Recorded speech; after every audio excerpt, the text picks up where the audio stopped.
Welcome to our YouTube channel.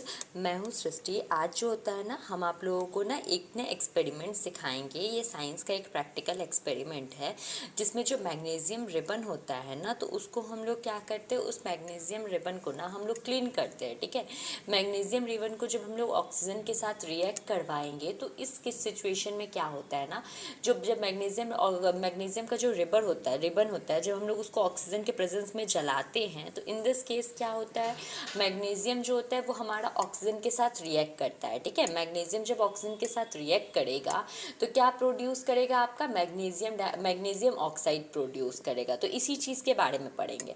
सबसे पहले इसको स्टार्ट करने से पहले दो तीन चीज़ क्लियरली समझ लीजिए। ये जो एक्सपेरिमेंट होता है ना, ये हाईली डेंजरस एक्सपेरिमेंट होता है। क्यों? क्योंकि देखिए, मैग्नीशियम वाला जो एक्सपेरिमेंट होता है, ये वाला जो एक्सपेरिमेंट होता है, इसको करने से पहले आप जो ग्लासेस होते हैं, स्पेशल जो ग्लासेस होते हैं, वो पहन लेना चाहिए। क्यों? ध्यान से समझिए।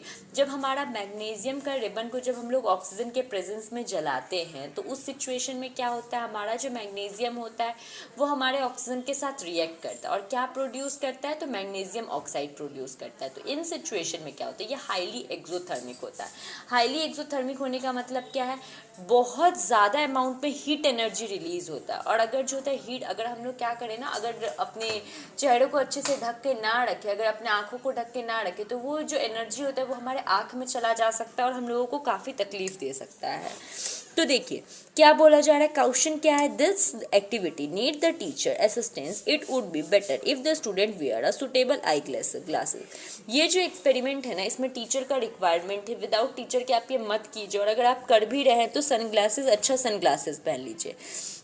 सबसे पहले मैग्नीशियम रिबन को क्लीन कर लीजिए सैंड पेपर से। अगर आप मानिए कोई पूछेगा कि मैग्नीशियम रिबन को हम लोग क्लीन क्यों करते हैं, क्योंकि मैग्नीशियम रिबन को इसलिए क्लीन किया जाता है क्योंकि उस पर कोटिंग रहता है। ठीक है, जिसके कारण जो होता है वो हमारा ऑक्सीजन में नहीं जलता है। Hold it with a pair of tongues के पेयर से ना उसको क्या कर लीजिए, वो जो चिमटा होता है उससे क्या कीजिए, उसको पकड़ लीजिए उस रिबन को, और धीरे धीरे ऑक्सीजन के प्रेजेंस में आप जलाइए। आप देखिएगा ना, बहुत ज़्यादा अमाउंट में हीट एनर्जी जो होता है वो हमारा रिलीज होगा, और ये हीट एनर्जी जो रिलीज होगा ना, वो क्या कहलाएगा, हम लोग का एक्सोथर्मिक प्रोसेस कहलाएगा। तो मैग्नीशियम को जब भी ऑक्सीजन के प्रेजेंस में हम लोग जलाते हैं तो वो क्या रिलीज करता है, हम लोगों का मैग्नीशियम ऑक्साइड देता है, और ये जो होता है वो हाईली एक्सोथर्मिक होता है। इट्स मीन हम लोग का बहुत ज़्यादा अमाउंट में हीट एनर्जी रिलीज होता है। कल करे सो आज कर, आज करे सो अब, पल में परलय होएगी, वीडियो लाइक करेगा। एक और एक्सपेरिमेंट देखिए। Take the lead nitrate solution in a test tube. एक टेस्ट ट्यूब में ना क्या कीजिए, लीड निट्रेट का जो सॉल्यूशन है ना वो ले लीजिए। At a potassium iodide solution, फिर उसमें पोटाशियम आयोडाइड सॉल्यूशन डाल दीजिए। तो देखिए क्या होता है, जब आप किसी भी एक फ्लास्क में आप निट्रेट का सॉल्यूशन ले लेते हैं, लीड निट्रेट का सॉल्यूशन ले लेते हैं, उसमें पोटाशियम आयोडाइड आप जब मिलाते हो तो क्या होता है। तो ध्यान से देखिए, अब हम लोगों का तीसरा एक्सपेरिमेंट है। तो ये तीसरा एक्सपेरिमेंट हमारा क्या है, ध्यान से समझिए। तो देखिए, टेक अ जिंक ग्रेनुअल। आप क्या कीजिए, एक जिंक ग्रेनुअल ले लीजिए। ग्रेनुअल्स का मतलब क्या होता है, जैसे आइस के बॉल होते हैं ना, उसी तरीके से जिंक का जो होता है कुछ बॉल टाइप का आप ले लीजिए। ठीक है, और ना उसको टेस्ट ट्यूब में डाल दीजिए। ठीक है, उसके बाद क्या कीजिए, उसमें कुछ अमाउंट में सल्फ्यूरिक एसिड जो होता है, हाइड्रोक्लोरिक एसिड या सल्फ्यूरिक एसिड को ऐड कीजिए। देखिए, जिंक के ग्रेनुअल का फॉर्मूला क्या होगा, Zn होगा। अगर आप उसमें मानिए सल्फ्यूरिक एसिड ऐड करें तो H2SO4 ऐड करें तो आपका क्या बन के आएगा, जिंक सल्फेट बन के आएगा और हाइड्रोजन गैस रिलीज हो जाएगा। तो क्वेश्चन क्या होता है, handle the acid with care. Acid को बहुत केयर के साथ हैंडल किया जाता है। देखिए, तो इस सिचुएशन में क्या होगा हम लोगों के साथ, तो इस सिचुएशन में हमारा जो एक्सपेरिमेंट है ना, मतलब हमने जो एक्सपेरिमेंट किया है, जिंक ग्रेनुअल जो हमारा एसिड के साथ रिएक्ट किया है, सल्फ्यूरिक एसिड और हाइड्रोक्लोरिक एसिड के साथ रिएक्ट किया है, तो उसमें हम लोग जब वो हाइड्रोक्लोरिक के साथ रिएक्ट करेगा तो क्या प्रोड्यूस करेगा, जिंक क्लोराइड प्रोड्यूस करेगा और हाइड्रोजन गैस रिलीज हो जाएगा। जब वो सल्फ्यूरिक एसिड के साथ रिएक्ट करेगा तो क्या प्रोड्यूस करेगा, आपका जिंक सल्फेट रिलीज करेगा और हाइड्रोजन गैस रिलीज करेगा।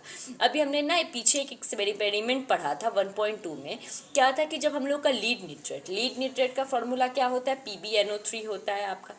जब ये हमारे पोटाशियम आयोडाइड का फॉर्मूला क्या होता है, Ki होता है। जब हमारा लीड निट्रेट जब हमारे पोटाशियम आयोडाइड सॉल्यूशन से जब रिएक्ट करेगा तो उस सिचुएशन में क्या होगा, तो आप रिएक्ट करवा के देखिए। अभी सिर्फ फिलहाल इतना समझ लीजिए कि हम लोगों को इस एक्सपेरिमेंट में बस इतना ही पढ़ना है कि हमारा जिंक जो है वो या तो हाइड्रोक्लोरिक या फिर हाइड्रोसल्फ्यूरिक के साथ रिएक्ट करेगा और जिंक सल्फेट और हम लोग का जिंक क्लोराइड प्रोड्यूस करेगा। दूसरी चीज़ हमें ये समझनी है कि ये जो एक्सपेरिमेंट आप जब भी कीजिए तो ये टीचर के प्रेजेंस में कीजिए, टीचर के बिना मत कीजिए, क्योंकि हम लोगों का जो एसिड होता है ना वो हाईली डेंजरस होता है। अगर वो ह्यूमन नेचर से जो होता है वो हाईली डेंजरस होता है, अगर थोड़ा सा 1-2 बूंद भी हमारे ऊपर गिर जाता है तो हमारे पूरे जो डीप बर्निंग दे देगा हम लोग को। तो एसिड को जब भी हैंडल करें तो वो टीचर के प्रेजेंस में करें, ठीक है, और या फिर केयरफुली हैंडल करें।